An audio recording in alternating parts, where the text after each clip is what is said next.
The popular word called cavitation is simply a medullary bone disease. I think what we found is this medullary bone disease is problematic because it's a routing of toxicity by the body. These stagnant areas in the body, I call them stagnant because they're not really working as hard as the other parts of the body are, so the body wants to tuck those toxins away, whether it be heavy metals or bacterial formation, or it could just be out and out infection that's there with bacterial content. So this medullary bone disease is easily located. Or ischemic osteonecrosis or fatty degenerative osteonecrosis are areas in your bone that are that are chronic inflamed.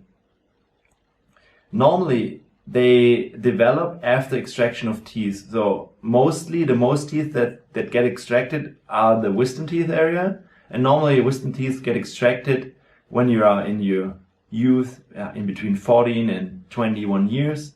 And normally nobody cares about your peri-surgical protocol, meaning you just have an appointment for surgery and then surgery will be done without measurements of vitamin D3, LDL cholesterol or other micronutrients which are important to restore and regenerate and rebuild bone. That's the main problem. So initially the cause for a cavitation is just a lack of nutrients. That's why we have developed the bone healing protocol. This part doesn't get healed properly, only a little bit gum on top, maybe a tiny little cortical bone area, but inside it's all mushy, mostly fatty degenerative osteonecrotic bone.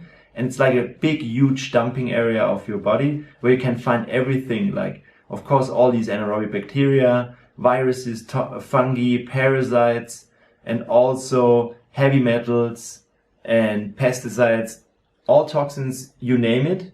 And the huge problem with that is always the cavitation is surrounding the nerve, which is the trigeminous nerve, the lower part. And this is totally connected to your brain stem. And from all 12 brain nerves, this is the biggest. It takes about 50% of all the brain nerves. So it's has a huge impact on your whole body. And it's totally connected to the autonomous nervous system, to all your organs in your body. That's very important.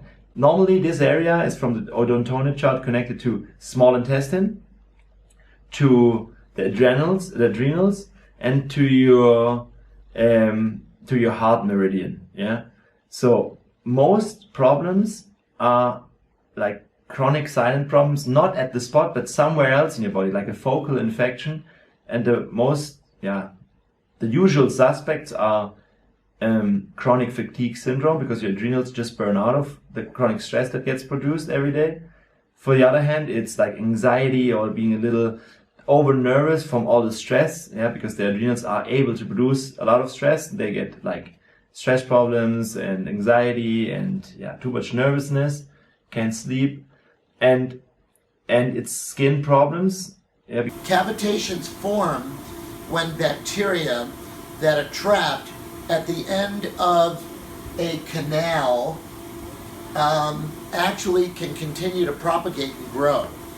And so a cavity is a hole in a tooth. A cavitation is a hole in the jaw. And that hole can be formed by a cyst or by infection. So if I carefully look here, you can see some infection here, and a lot of people would define them as a chronic infection in the bone. Issels, who was a cancer researcher, he called chronic bone infections, particularly of the jaw, he called them foci. He can be quoted as saying, the foci of the mouth are the most lethal of all. It raises the question, here is something that there's no pain, there's no overt sign of infection, there are no laboratory markers, there's no clinical markers, there's no x-ray that can diagnose these. How can we prove evidence of existence? It's 4 sites and there's a lot of bone to heal. Okay, once that tooth's pulled, there is no bone matrix that gets filled. the body has to figure out how to heal that hole where there wasn't bone previously.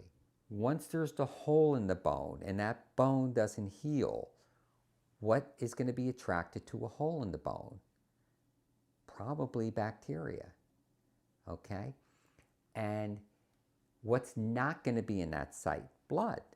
So now we have bacteria in a hole in the bone that blood can't get access. So now the immune system can't, with its T cells and B cells, can't actually get in here and start the process of dealing with this infection. Now you're... But they're very, very, very rarely ever taking the time to go in and clean all the ligament that still resides inside the bone. So in this situation, what I'm showing is the place where the ligament used to be, and I'm doing it in green because it's meant to represent infection. So this wisdom tooth that used to sit in this area was pulled, and the ligament was left down in the bone. What happens is the bone on this side of the ligament can't get on this side of the ligament. It's like a wall. Bone can build in our bodies, and it builds like this. One cell next to it, next to it, next to it. Builds one cell at a time. So when you have a ligament that's left down in that area, bone cannot fill in that space that the root of the tooth used to house. And what happens is we get bone grow over the top of the lesion so that from the outside or the inside of the mouth, there's pink gum tissue here and everything looks like it's healed. In reality, what we have with cavitation osteonecrosis is that we have an area left inside the jawbone that continues to house all of the anaerobic bacteria and toxins that resided in the tooth or the root canal. I put this root canal adjacent to this cavitation because, as a reminder for me to be able to tell people what we find surgically, what we find clinically. Root canals are very infected teeth. And what happens is the infection associated with root canals starts to cause high acid levels in the bone, starts to cause the bone to decompose.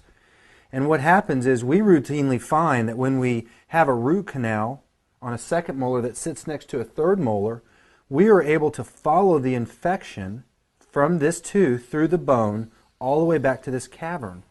And it's important for you as the patient to understand, bone is not like a block of concrete. It's porous, and there's medullary spaces, and it's very easy for bacteria and infection to travel through bone. We are interested at Transcendental Health in these cavitations, not because we love to cut, and do surgery. We're interested in them because they house very, very, very toxic bacteria. I know this to be true because I've done the pathology research myself.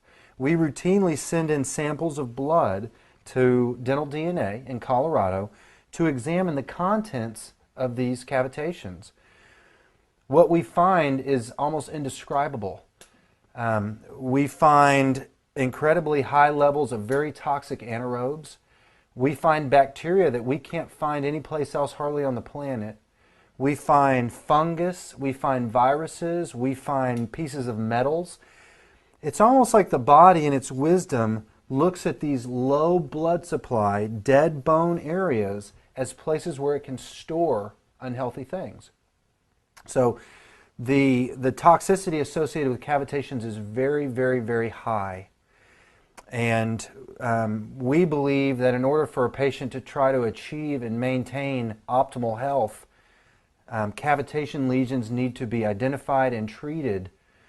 The purpose in trying to treat a cavitation is to get this area to refill in with bone. And again, there's different ways that people will try to approach this. We support protocols of the people in our time who've had the best results. We follow the Huggins protocol when it comes to cavitation surgery. With our surgery, basically what we're doing is we are accessing the bone through the gum tissue very close to where this cavitation lesion is. And then it doesn't take a whole lot of work after that.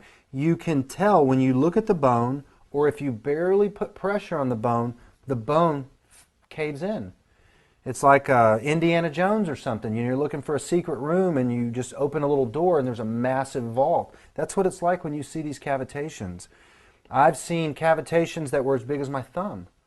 And you don't imagine being able to look inside a jaw that's filled with bone everywhere and finding a big space where there's no blood supply. There's nothing happening. It's just like an empty space of necrotic tissue. So we access these areas and we go in and we surgically curette or debride out the dead bone.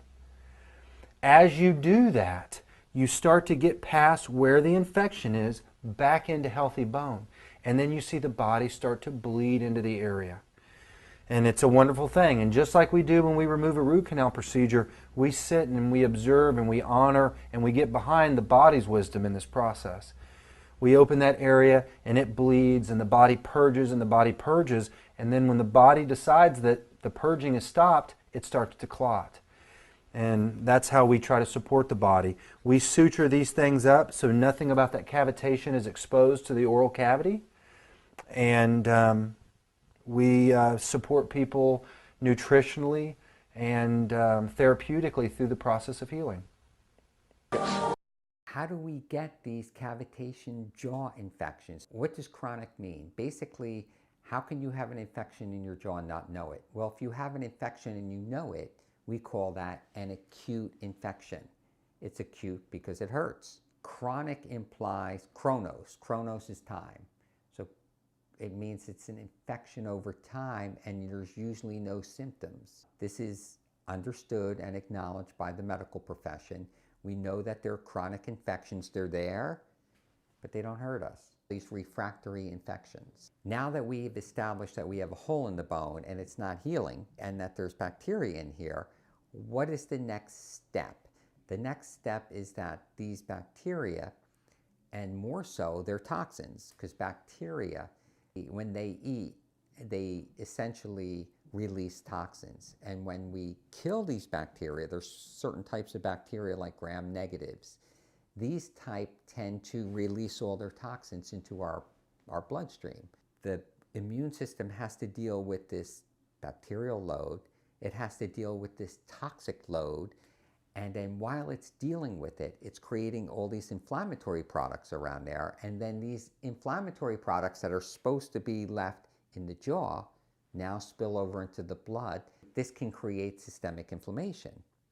What organs are most susceptible? Heart, lungs, pancreas. These are organs that are challenged with other chronic degenerative diseases. It puts significant stress on the body. People undergoing medical care for these particular organs, we have to ask the question, what's the cause? If the underlying cause is a systemic infection coming from the mouth, that has to be addressed. How is a chronic infection site created? Well, when we pull wisdom teeth, the wisdom teeth are roughly, matter of fact, almost all teeth are roughly the size of a bullet. So pulling 4 teeth at once is the rough equivalent of having 4 bullet holes in your jaw. How well is the body going to heal from that? If you had 4 bullet holes in your jaw, you would be in the hospital for a month or 2. We're taking the teeth out, we're excusing people, and we're expecting nature to be able to heal this. Around each tooth is a ligament. Generally, when the tooth is pulled, the ligament is left there with the idea that the ligament will just dissolve. One of the issues with ligaments is that when the tooth's pulled, the bone cells on the outside, if they go and hit the ligament, they stop. So we don't get, in some cases, we won't get complete bone healing. It's probably true that with time, that ligament will dissolve. Over the long term, what variables are going to determine if that bone heals? Dietary is going to be high. The person's health is going to be high. What's happening when you have the wisdom teeth pulled out? You're on antibiotics, that's draining the body, that's killing a lot of your bacterial flora. You're on pain medication. This is going to interfere with healing also. So the odds are that the site is going to be interrupted in its healing. indicated on a CBCT. Cone beam computerized tomography that we use can give us a grayscale number of the density of the medullary bone. That's valuable. We use it, but from terms of an X-ray or a cone beam CT, it's just the lower left side. We did a cone beam X-ray, which is a 3D X-ray, and as we scan through the back, front and back of the X-ray, I use a Galileo's X-ray, which is a 3D X-ray, which has very good results and great software to be able to visualize where the infection was. So it's right around here, right around here, right around here, in that area right. This often shows up with a what's called a CT scan, a three-dimensional X-ray of the jaw. But I want to take you to the monitor. How can we diagnose something that there's no laboratory markers, no X-rays will find it, and there's no laboratory markers for this? The idea here is, why can't X-rays find it? Well, if you think about this, it's almost like a chicken bone. If you broke a chicken bone in half, you would see that the outer compartment is solid bone, and on the inside is the soft marrow. That's the exact same situation we have in our jawbone here. There's two thick outer layers of basically dense bone, and on the inside is the marrow. When an X-ray is taken of that, the denser part of the bones absorbs almost all of the radiation. Some people have said digital radiography can pick this up, or 3D CAT scans can pick this up. The way that digital radiography actually works is, when you take a real film, an analog film, that film takes an actual picture and you have to interpret it. Digital, you're taking a picture and the computer is interpreting it. And the computer is interpreting it, and it's presenting the picture that it thinks is there. Not the actual picture, but the picture it thinks is there. And it does this through algorithms. So an algorithm has to be written into the computer program to find these lesions, to find these infections. For an infection that, according to 99% of the dental profession, does not exist, who's writing such an algorithm that we can diagnose something that doesn't fit? There is a person working on this, but I'd have to say there isn't anything out there that diagnoses this right now. There was a machine called the Cavitation. It was ultrasound, so it was sending waves through there that were bouncing, and that accurately assessed cavitation sites and found them in the jaw. The thing would be, as I stated earlier, is a series of chronic medical problems that can't seem to resolve themselves. Those tend to indicate that there is the possibility of there being a chronic dental infection.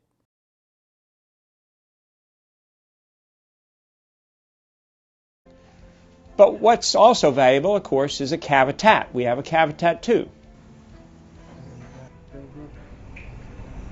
Turn it around. Yep, good. So once we've isolated where the cavitation is, and once we punch through to the cavitation site, then we want to go and ferret out as much of that toxicity as we can without disturbing the nerves, or without punching through to the sinus if it's needless. We want to just embrace the toxins that are in that area. He found 3 holes up. And adding ozone to the area properly, ozone water as well, ozone gas and ozone water, is extremely important. But it isn't more necessary than just cleaning up that bone interiorly, that will go vertical into that socket, and we'll just do a light scraping on the bone to get blood flow.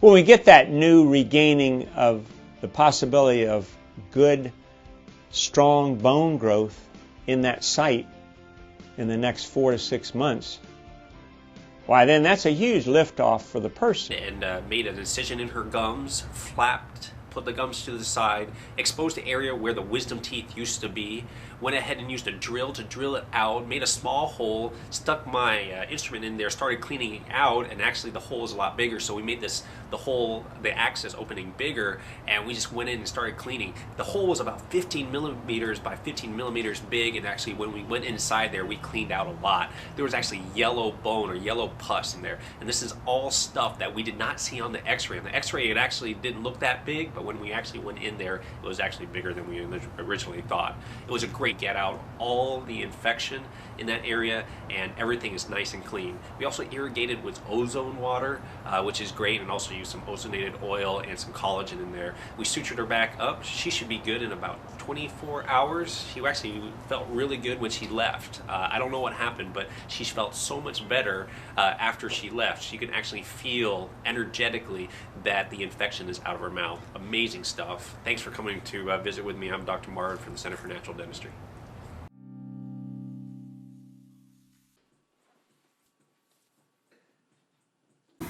One of the things I'd like to point out is this laser over here. This is the BioLase. It's a water lase instrument. This instrument actually, there's a process called bone decortication to repair the bone, because bacteria do harbor in the bone. And we use the laser. The laser actually ozonates the water. So it creates an ozone water spray, and it actually stimulates the bone to do three things.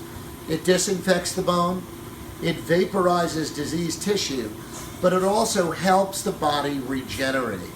So it stimulates the bone cells to divide. At the surgical time, the site is open with conservative incisions.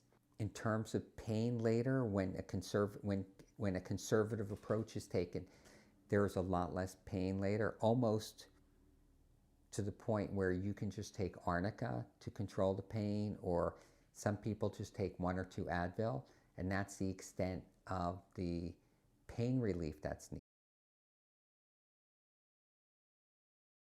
I had infection, presumed infection in my upper left jaw where I'd had several extractions done, and I'd been having burning sensations in my face along this pathway here. I would get muscle tension that would run from my jaw up in a band through my temporalis and down to the muscles in the base of my skull.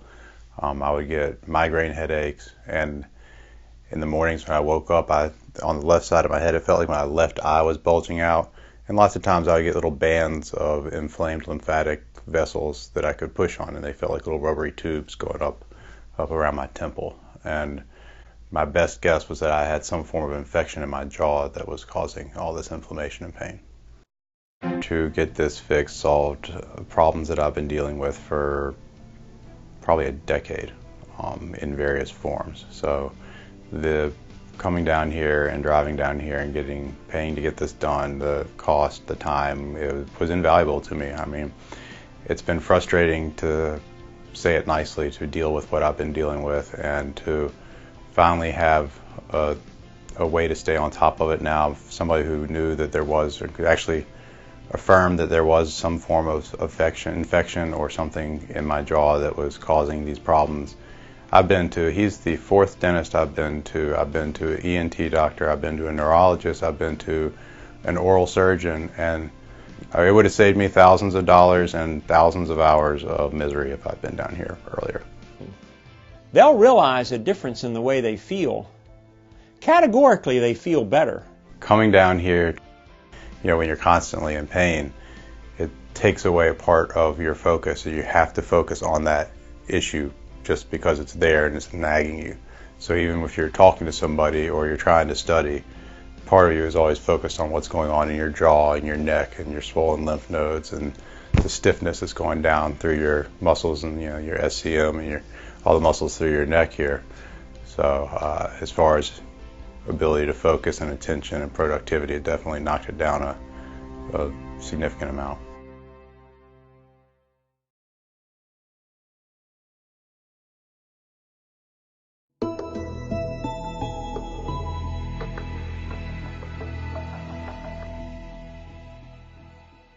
I had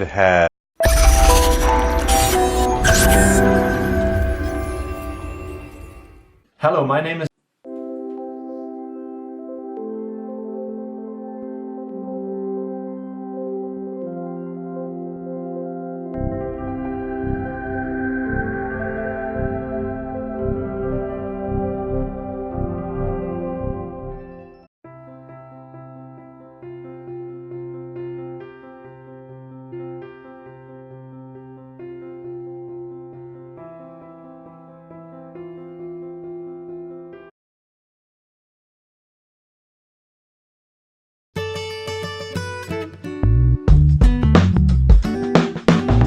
when you lose one tooth and the healing process is going well on the both tissue, I mean soft tissue is a gum and hard tissue is a bone.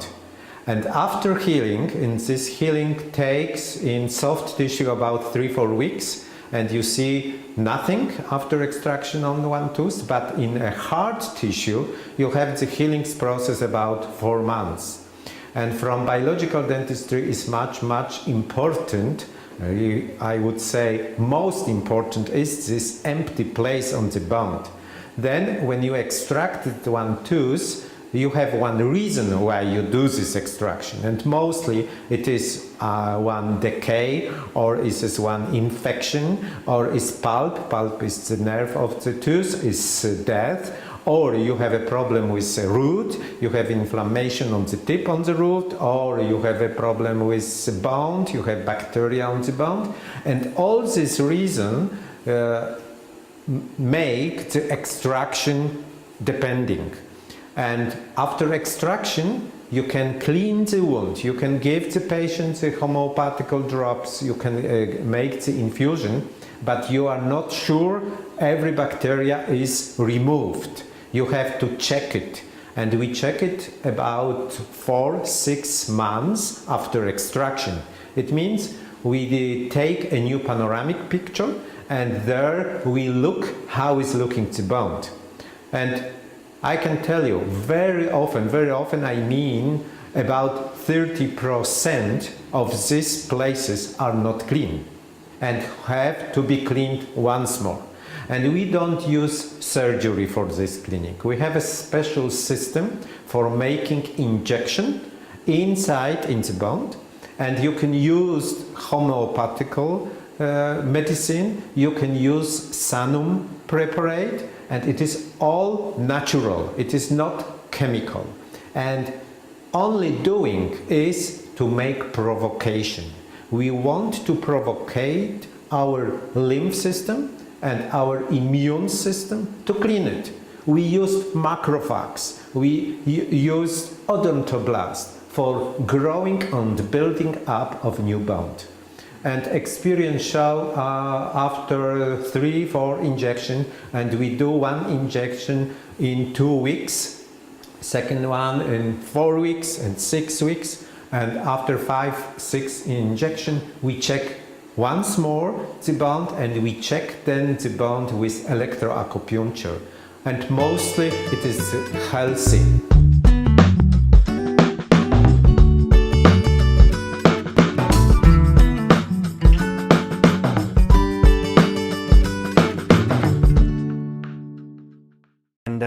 But they're very rarely ever taking the time to go in and clean all the ligament that still resides inside the bone.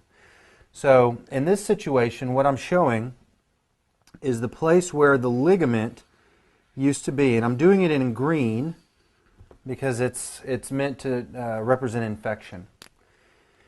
So this wisdom tooth that used to sit in this area was pulled, and the ligament was left down in the bone.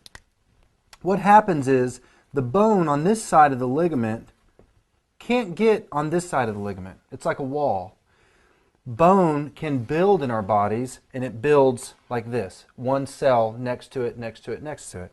Builds one cell at a time. So when you have a ligament that's left down in that area, bone cannot fill in that space that the root of the tooth used to house.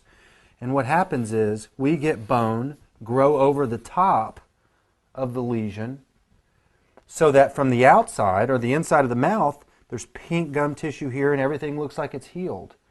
In reality, what we have with cavitation osteonecrosis is that we have an area left inside the jawbone that continues to house all of the anaerobic bacteria and toxins that resided in the tooth or the root canal.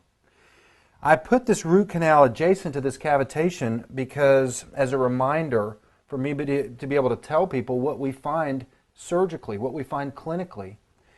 Root canals are very infected teeth. And what happens is the infection associated with root canals starts to cause high acid levels in the bone, starts to cause the bone to decompose. And what happens is we routinely find that when we have a root canal on a second molar that sits next to a third molar, we are able to follow the infection from this tooth through the bone all the way back to this cavern. And it's important for you as the patient to understand, bone is not like a block of concrete. It's porous, and there's medullary spaces, and it's very easy for bacteria and infection to travel through bone. We are interested at Transcendental Health in these cavitations, not because we love to cut, and do surgery. We're interested in them because they house very, very, very toxic bacteria.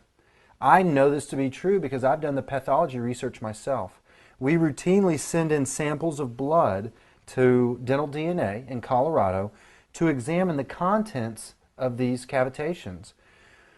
What we find is almost indescribable. We find incredibly high levels of very toxic anaerobes. We find bacteria that we can't find anyplace else hardly on the planet. We find fungus, we find viruses, we find pieces of metals. It's almost like the body in its wisdom looks at these low blood supply, dead bone areas as places where it can store unhealthy things. So the toxicity associated with cavitations is very, very, very high.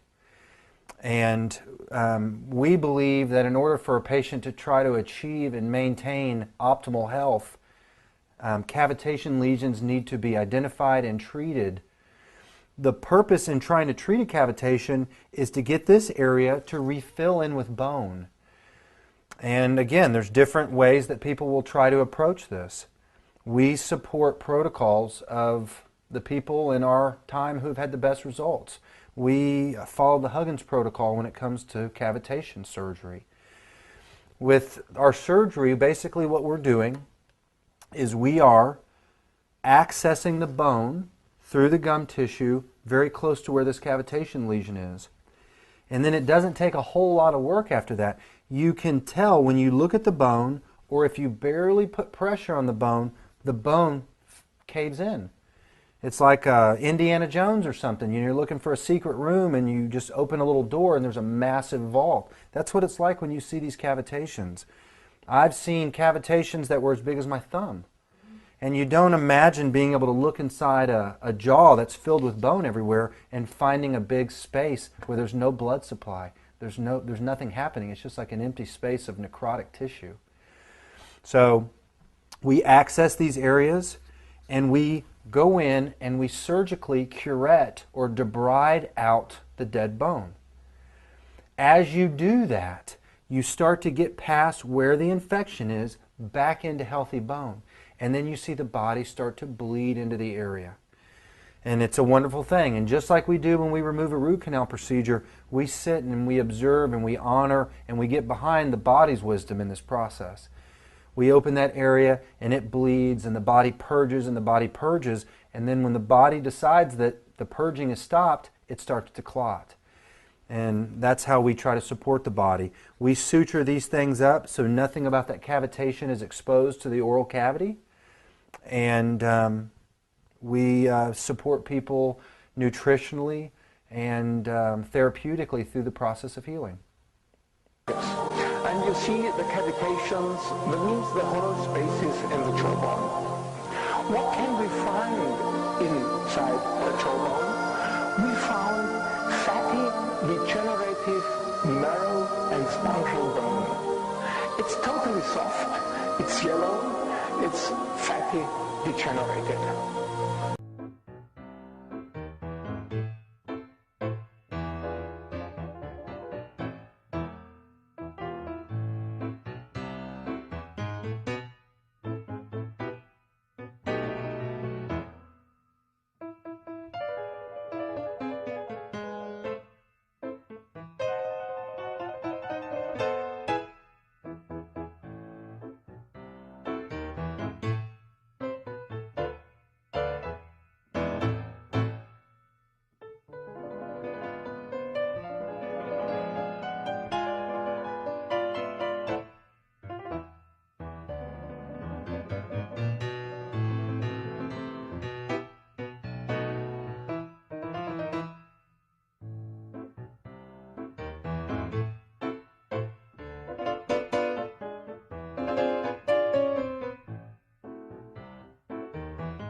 And of course, what I didn't realize when I got into this that this was supposed to be a religious movement. You have to believe in Nico or not believe in Nico, and it's kind of silly because ischemic bone diseases have, in the past 30 years, come into their own. They're well established. They're responsible for a large amount of surgery and replacement of hips and knees. And our job version is just another variant of that whole thing. It's not the exotic, really different, unique disease that we originally thought it was going to be. Bone just happens to be particularly susceptible to a slowdown of blood flow through it. That and the brain, for different reasons, of course, are the two most susceptible tissues in the body to ischemic change. And of course, because this is in the jaw, we get a lot of secondary or sometimes primary inflammatory changes as well.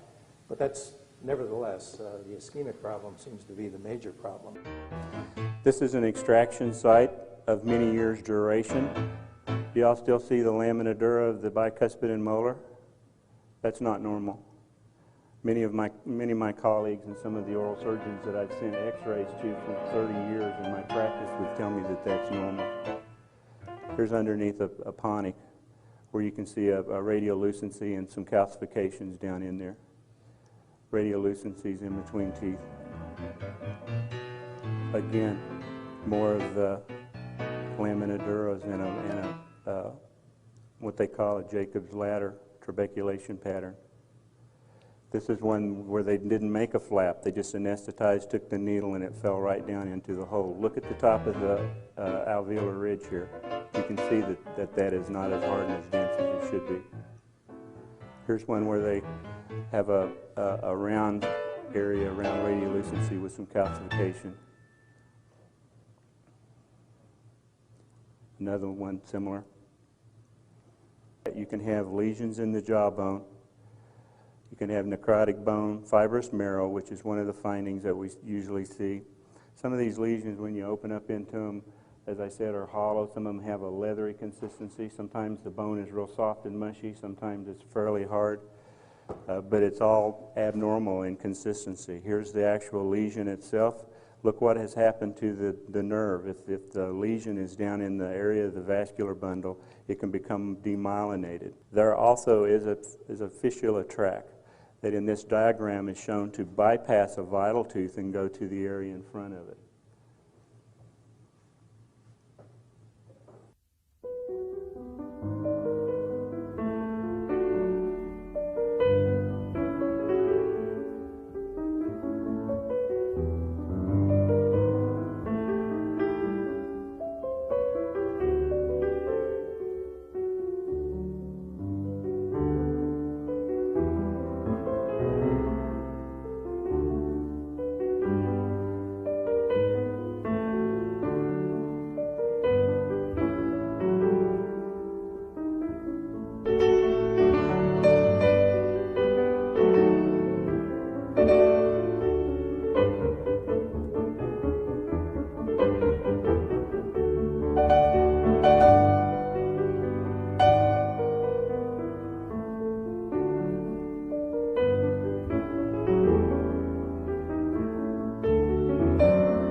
The one thing I didn't get a good picture of before I did this was when we took it back, out here, you can see a red dot there.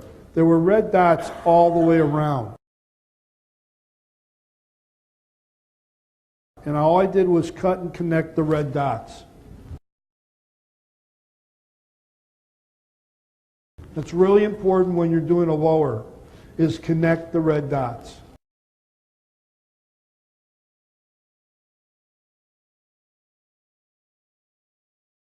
And you'll go through. Sometimes you sit there and go, oh my God, how deep is this going to go? It always goes into a void. The only thing that you have to realize, and this is why I did this picture, is look at how it faces buccally. The biggest mistake you're going to make clinically is you're going to go lingual and you're going to be into the tongue and the soft tissue. Error to the buccal. Go out to the buccal.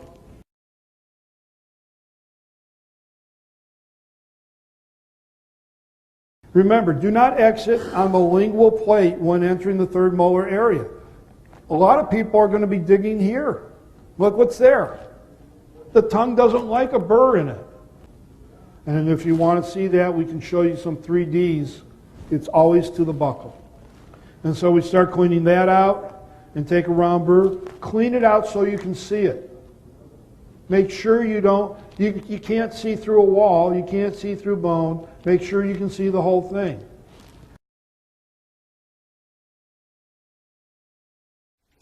Background.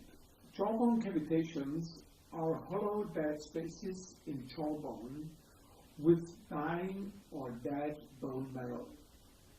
These areas are defined as fatty degenerative osteonecrosis of jawbone, or also called neuralgia inducing cavitational osteonecrosis, or NICO. They may produce facial pain, but they also have been linked with the immune system and chronic illnesses.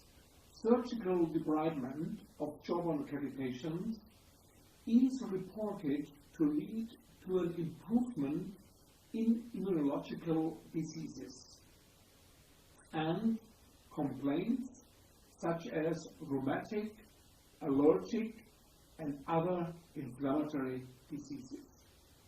Little is known about the underlying cause and effect relationship. Objectives of the study.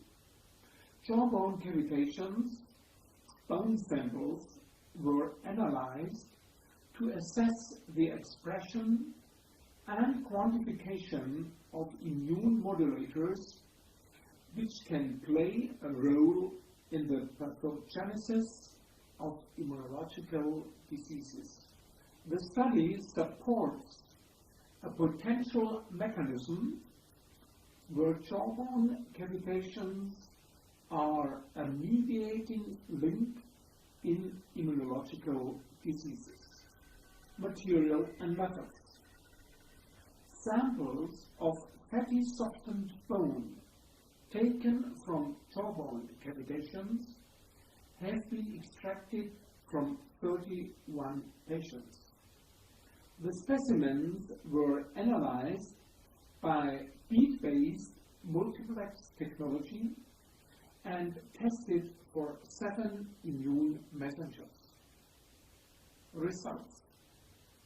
Rantes, a chemokine, also called CCL5, and fibroblast growth factor 2 are found at high levels in the jawbone cavitations tested. Other cytokines could not be detected at exceeding levels. Discussion. The study confirms that jawbone cavitation is able to produce inflammatory messengers, primarily Rantes, secondary FGF2, the fibroblast growth factor. Both are implicated in many serious illnesses.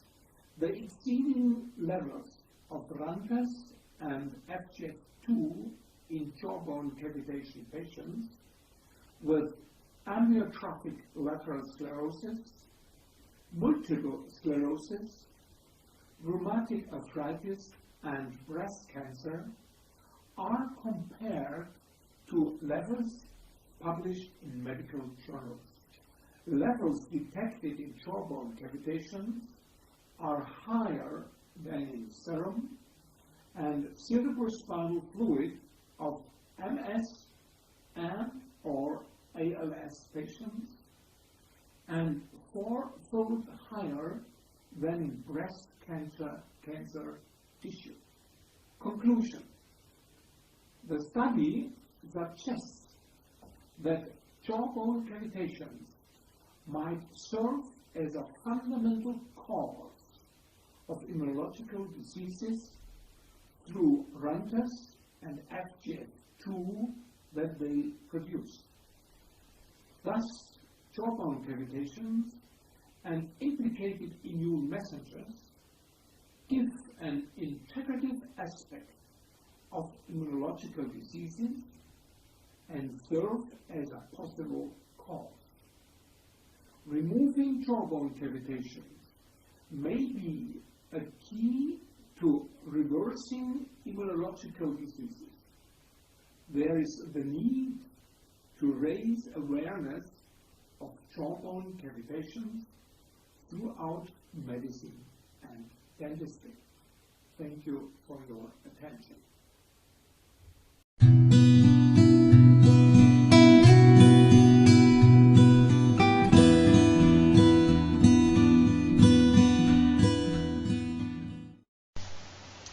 Most people and most dentists think that once the troublesome tooth has been extracted, the problem is solved.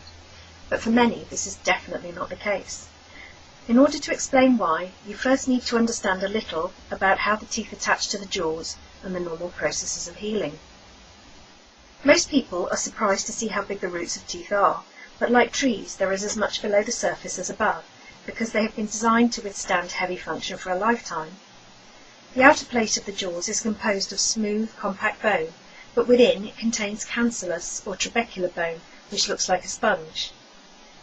The junction between the teeth and bone is unique within the body. It is a modified ligament with fibres which pass from the condensed inner bony surface surrounding the tooth roots into the cementum, which is a relatively soft, thin, calcified layer which covers the surface of the roots of the teeth. When the tooth is extracted, much of the periodontal ligament is usually left in situ, and this can then present a barrier to the intended healing mechanisms. Ideally, the periodontal ligament and any infected bone should also be removed at the time of extraction. This would result in the formation of a blood clot in the socket, and various immature cells are then able to migrate into and develop within this medium to become blood vessels, bone and gum. This is known as healing by primary intention, and is the ideal way to heal.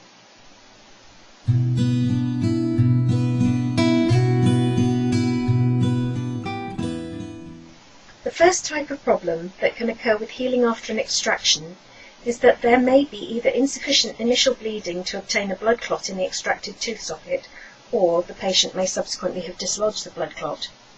In the case of an inadequate blood clot forming, many think that the use of local anaesthetics containing substances known as vasoconstrictors, which restrict the blood supply to the area, may be at least partially responsible.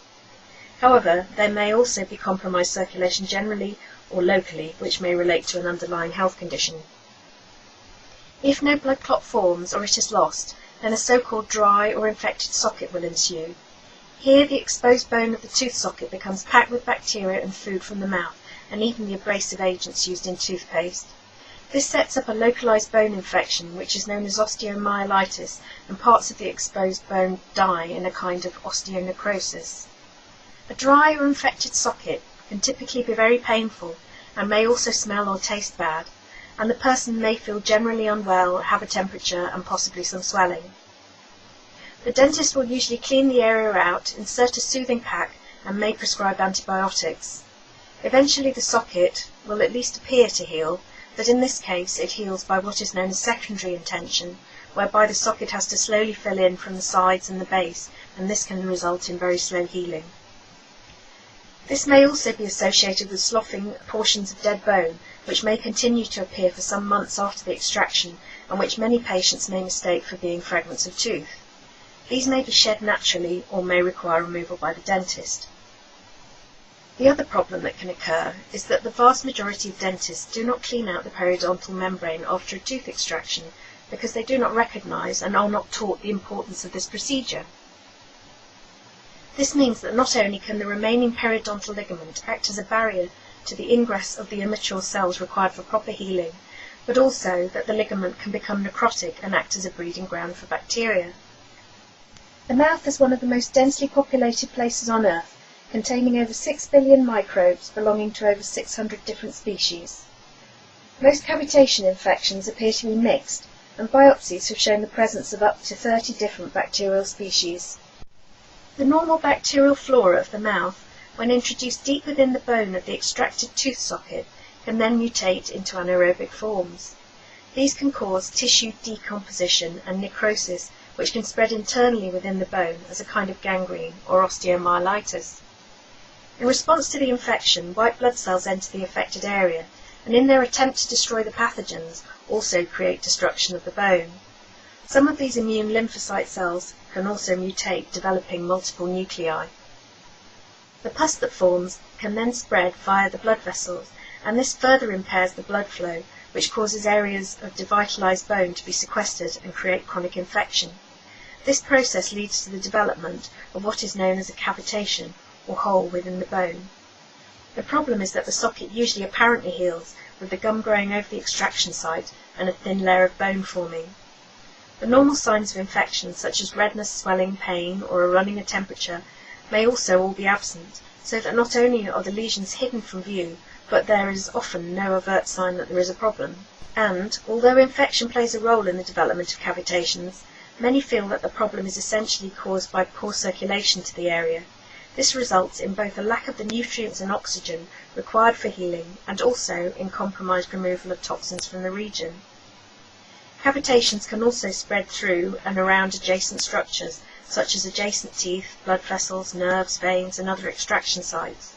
They can also continue to grow to become quite large, with one dentist reporting a cavitation 6 centimeters long.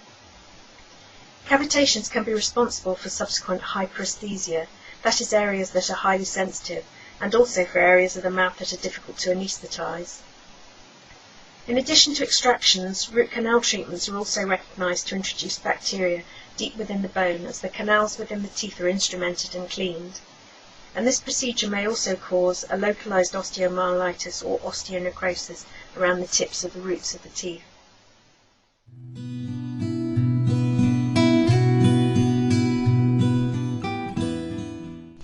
There are two main issues with cavitations.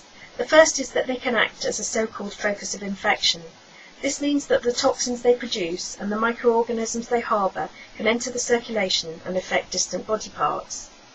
Focal infection theory was popular in the late 19th and early 20th centuries, and other suspects included the tonsils, sinuses, the appendix, and other organs including the gallbladder and kidneys. Proponents enthusiastically removed body parts and extracted teeth, and the large number of teeth extracted in the 1920s, combined with research in the 1930s casting doubt on the approach, led to it falling from favour. However, natural health practitioners and holistic dentists feel that there is a lot of merit in the focus of infection theory, and even mainstream academia is now tentatively re-examining the issue, having possibly thrown the proverbial baby out with the bathwater. The toxins that cavitations produce may also account for subsequent chronic pain, including neuralgia and headaches, and for chronic disorders such as sinusitis, arthritis, fibromyalgia, back pain, multiple sclerosis, and amyotrophic lateral sclerosis. Specialist practitioners treating cavitations report cures of disparate conditions including blindness, autoimmune disease, tinnitus, fibromyalgia, and the disappearance of cancerous tumours. The second big issue with cavitations is that they can adversely affect the energy meridians that flow through the teeth and jaws. Although subtle, these are very real and animate the life force of the individual, serving different organs and systems. There are 12 paired energy meridians, and many pass through individual teeth and the jaws. The energy system is a two-way process, so that an underlying weakness in an energy meridian may account for why poor healing occurred after an extraction, or even why the tooth decayed in the first place. Equally, the presence of a cavitation or any other pathology on the meridian pathway can cause poor function of the affected organs or systems served by the meridian. For example, the development of a cavitation after extraction of a wisdom tooth may adversely affect the heart, small intestine, and hormone production, and cavitations forming further to extraction of the first or second molar teeth may cause problems with the large intestine or lung. Some specialist practitioners estimate that 80 to 90% of routine extractions may result in the formation of cavitations, and the further back in the mouth the extraction, the more likely they are to occur. Researchers estimate that this problem may affect half the population, with the majority of those affected having multiple cavitation lesions. Of all the teeth, lower wisdom teeth most commonly form cavitations. This may be because the area was often necrotic and infected prior to extraction, and also because the bone in this region is particularly dense. However, because of their obscurity and the lack of practitioner familiarity with cavitations, these holes in the jawbone routinely evade detection. Sufferers may frequently have failed to respond to conventional and even alternative treatments, and this effect will not be eliminated until the cause is identified and adequately treated.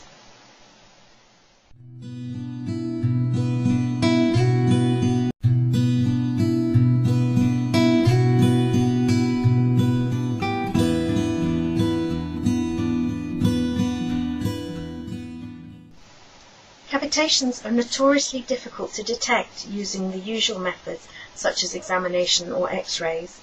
Visually, the gum has healed and there may be no overt signs of redness or swelling over the extraction site. When it comes to X-ray detection of cavitations, the signs are either absent or subtle and easily missed. This is because a change in bone density will not be apparent on X-ray until there is at least 30% loss of bone. With proper healing, the outline of the condensed bone surrounding the roots of the extracted tooth should have disappeared within 2 years of the extraction. If a faint outline can still be detected on X-ray after this time, this may indicate the presence of cavitation. There may also be a subtle change of bone texture or signs of destruction of the compact bones surrounding the inferior dental nerve in the lower jaw. Although scanning using a CAT or MRI scan can reveal cavitations, it is expensive, exposes the individual to significant radiation, and is usually interpreted by a radiologist who is probably not especially familiar with the concept of cavitations and who may miss the signs. The most reliable method of detecting jaw cavitations involves the use of a device known as a cavitat, which uses an ultrasonic scan combined with computer software to produce a three-dimensional image of the jawbone. Relatively few dental practitioners own and operate these devices, but the manufacturer maintains a list of dentists who do. In addition to cavitations and soft spots, it can also detect areas of hypercalcification, which may also indicate an issue with healing. The US Food and Drug Administration has recently approved the cavitat as an adjunct device to determine low bone density in desiccated bone. In order to receive the stamp of approval from the FDA, the company submitted 4,000 case studies, and the device demonstrated a success rate in excess of 94% in detecting problem areas. Other means of detection include electrodermal screening to measure energy flows through the energy meridians, and the more low-tech method of using kinesiological muscle testing to localize problems in the mouth relating to energy flows.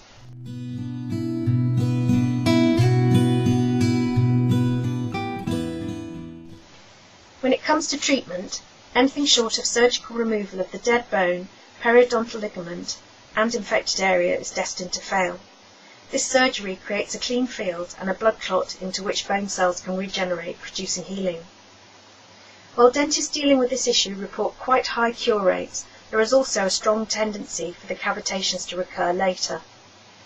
This may be because of underlying problems with poor oxygenation of the area, and some advise the use of hyperbaric oxygen before and after surgery to increase oxygen levels in the tissues.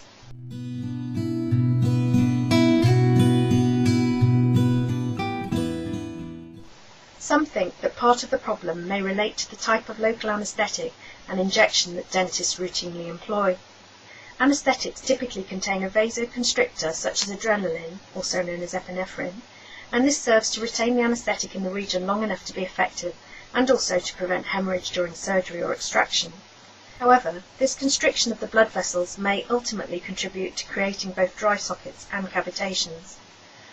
Certain regions are more vulnerable to bone infection and necrosis due to the particulars of their blood supply, and the lower jaw or mandible is one of these regions. Whereas the upper jaw is fairly porous and has an extensive blood supply because it is part of the skull, the lower jaw or mandible is a separate movable bone with just one artery that enters either side of the jaw near the joint. This means that teeth in the upper jaw can be anaesthetized by means of an anesthetic deposited locally, known as an infiltration injection. But in the lower jaw, a block injection is typically used, whereby the anesthetic is deposited adjacent to the main arterial and nerve supply where it enters the jawbone. This may compromise the initial formation of a blood clot in the first few hours, causing more problems after lower tooth extractions.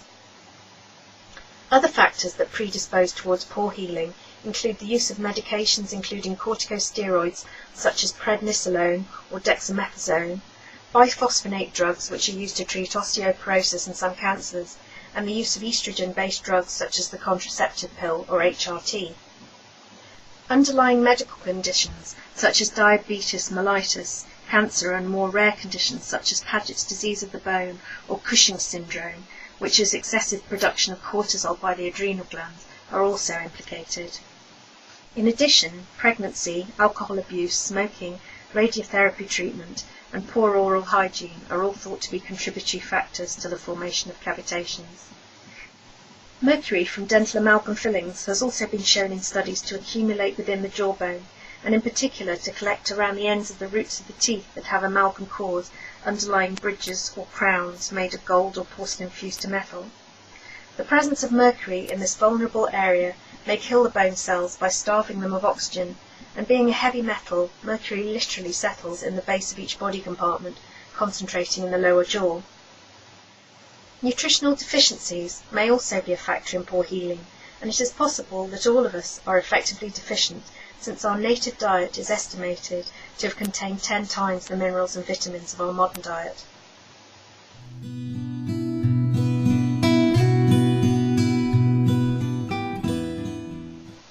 The division of the body into parts, rather than viewing it as a cohesive whole, is never more apparent than when it comes to the division between dentistry and medicine.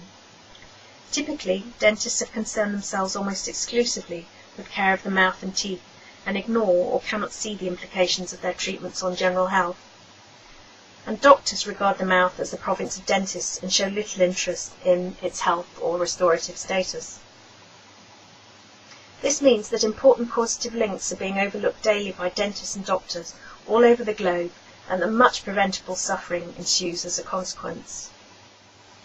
Although cavitations were first described by G.V. Black, the father of modern dentistry, nearly 200 years ago, and have been recognised by physicians and dentists since as a cause of systemic health problems, mainstream dentistry, including the American Dental Association, currently refuses to accept that they exist.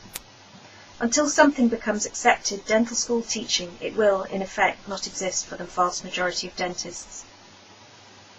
So if you suffer from chronic health problems that could date back to a tooth extraction, and particularly if you recall having an infected or dry socket, or the extraction was of wisdom tooth, it might be worth exploring the possibility that some of your problems may relate to this overlooked but serious cause.